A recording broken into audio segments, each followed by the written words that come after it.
सुषमा की जब शादी हुई थी तब वो अपने ससुराल की इकलौती बहू थी। जब वो शादी करके इस घर में आई थी तब उसके परिवार में कुल 3 लोग थे, सुषमा, उसका पति और उसकी सास। लेकिन कुछ समय बाद ऐसा कुछ हुआ कि सुषमा की सास का निधन हो गया। फिर 2 साल बाद उसका परिवार आगे बढ़ा और उसने 2 बेटे और 2 बेटियों को जन्म दिया। अब वो 2 से 6 हो गए। अपने सास ससुर के जिस घर में वो लोग रहते थे वो एक छोटा सा घर था। वैसे तो सास ससुर के मकान में रहना बड़े ही गर्व की बात है, लेकिन क्या हो जब बढ़ते परिवार के साथ छोटे घर में रहना मुश्किल हो जाए। उस घर में एक छोटा सा बेडरूम और छोटा सा हॉल, इसके साथ टॉयलेट, बाथरूम और एक किचन था। जब तक सुषमा के बच्चे छोटे थे तब तक तो गुजारा बड़े ही अच्छे से चल रहा था, लेकिन जैसे ही सुषमा के चारों बच्चे बड़े हुए उस घर में गुजारा करना मुश्किल हो गया और अब ये घर छोटा लगने लगा था। लेकिन अपने पुश्तैनी मकान से जुड़े होने के कारण सुषमा किसी भी कीमत पर इस घर को छोड़कर नहीं जाना चाहती थी। अब उसका बड़ा बेटा जवान हो गया और उसकी अच्छी नौकरी लग गई। एक रोज, माँ अब तो मैं भी कमाने लगा हूँ, तो क्यों ना हम एक अच्छा सा फ्लैट ले लें और वहीं चल कर रहें। क्यों ले फ्लैट? मुझे तो नहीं रहना उस घोंसले में। भला वो भी कोई घर होता है? वो तो बस कैद खाना होता है। ना तो अपनी कोई जमीन और ना ही छत, बस पड़े रहो उस कुटिया में। मुझे तो लगता है हमारी सारी उम्र जमीन पर बिस्तर लगाने में ही बीत जाएगी।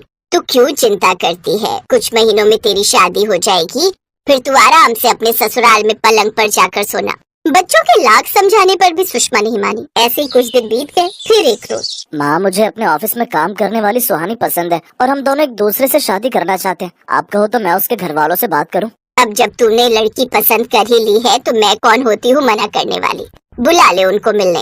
ये सुनकर मयंक खुश हो जाता है, लेकिन वो मन ही मन सोचता है, अगर मैंने सुहानी के पेरेंट्स को अपने घर पर बुलाया तो वो तो इस माचिस के डिब्बे जैसे घर को देखकर ही मना कर देंगे।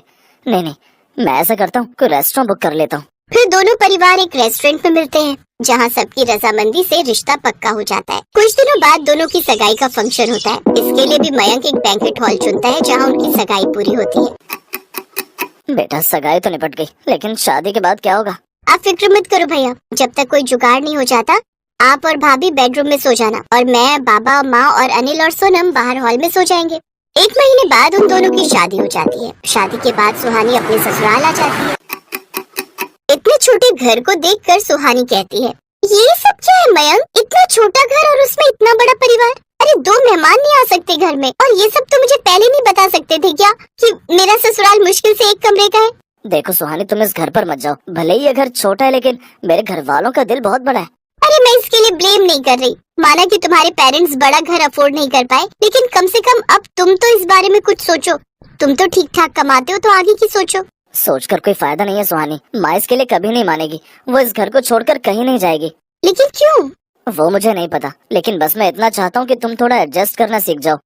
उफ, अब एडजस्ट करने के अलावा कोई ऑप्शन छोड़ा भी है तुमने? चलो ठीक है, मैं ट्राई करूंगी।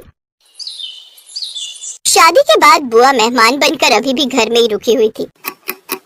सुहानी कब से टॉयलेट जाना चाहती थी, लेकिन उसका नंबर ही नहीं आ रहा था। वो गुस्से में मयंक को उठाते हुए कहती है, मयंक ये सब क्या है यार? मुझे कब से टॉयलेट जाना है, पूरे 20 मिनट से रोक कर बैठी हूँ। हाँ तो जाओ ना, किसने रोका तुम्हें? क्यों मेरी नींद खराब कर रही हो?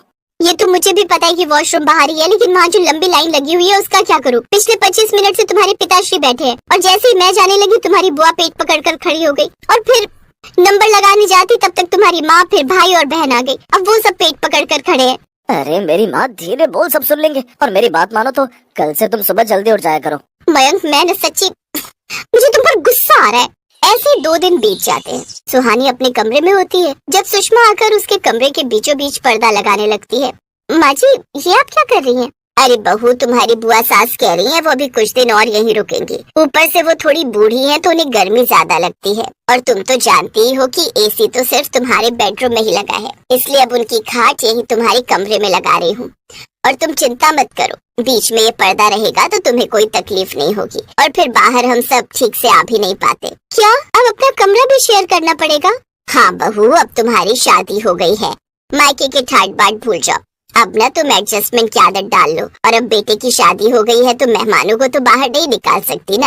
अब बूढ़ी बुआ की खाट सुहानी के कमरे में लग जाती है। यहाँ तक तो तब भी ठीक था, लेकिन एसी की ठंडी हवा में सोने से खुद को उसके देवर ननद भी नहीं रोक पाते, और वो भी अपना गद्दा लेकर सुहानी के कमरे में डालकर सो जाते हैं। ये सब देख अब सुहानी का मुंह बनने लगता है। और भले ही उसकी सास उसकी ये पीड़ा नहीं समझ पाती, लेकिन उसकी बुआ सास को सब समझ आ रहा था। सुहानी तो किसी से कुछ नहीं कहती, लेकिन बुआ उसकी पीड़ा समझ जाती है और इसके लिए वो मयंक के साथ मिलकर एक प्लान बनाती है। कुछ दिनों बाद मैं वापस चली जाऊंगी, इसलिए जाने से पहले मैं मनाली घूमना चाहती थी और मैं चाहती हूँ कि हम सब साथ में चलें, पूरा परिवार। न जाने बढ़ती उम्र के साथ फिर ये मौका मिले या ना मिले।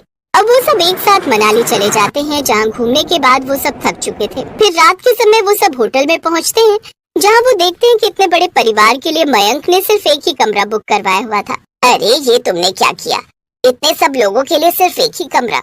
2 पैसे बचाने के लिए ये क्या किया तुमने? उसे ऐसा करने के लिए मैंने ही कहा था, और इसमें बुरा भी क्या है, सब जैसे तैसे एडजस्ट कर लेंगे। कैसे कर लेंगे दीदी, आप ही बताओ, इतने बड़े परिवार के लिए कमरे में कैसे गुजारा होगा? यही तो मैं तुझे समझाना चाहती हूँ सुषमा, जब परिवार बड़ा हो जाए तो एक कमरे में गुजारा करना मुश्किल हो जाता है। ऊपर से अगर घर में नई बहू आ जाए, अब वो बेचारी किसी से कुछ कहती नहीं, इसका मतलब ये नहीं कि तुम उसकी मजबूरी ना समझो। ना तो वो बेचारी ठीक से अपने बिस्तर पर आराम से बैठ सकती है, ना ही वो अपने पति के साथ चैन के पल बिता सकती। पैसों की कमी की वजह से बड़े परिवार को एक कमरे में रहना पड़े तो समझ भी आता है, लेकिन तुम तो जानबूझकर उस पुश्तैनी घर की मोहमाया में पड़ी हो। देखो सुषमा, परिवर्तन ही संसार का नियम है। आप ठीक कहती हो, ना जाने अपने बच्चों की बात समझने में मुझे क्यों समय लगा। अब मैं अपने बड़े परिवार के लिए बड़ा घर लूंगी। ये हुई ना बात। चलो अब मयंक और सुहानी को अकेला उनके इस कमरे में छोड़ देते हैं और हम सब अपने अपने कमरे में चलते हैं। हाँ, मतलब और भी कमरे बुक कर रखे हैं? तो और क्या, अपनी तरह समझ रखा है क्या मुझे? भले ही गाँव से हूँ, लेकिन बच्चों की प्राइवेसी अच्छे से समझ सकती हूँ। इस तरह सुहानी और मयंक अकेले में समय बिताते हैं। फिर वापस आते ही सुषमा एक बड़ा घर ले लेती है, जिसमें सबके पास एक एक कमरा होता है और अब वो सब खुशी खुशी साथ साथ रहते हैं।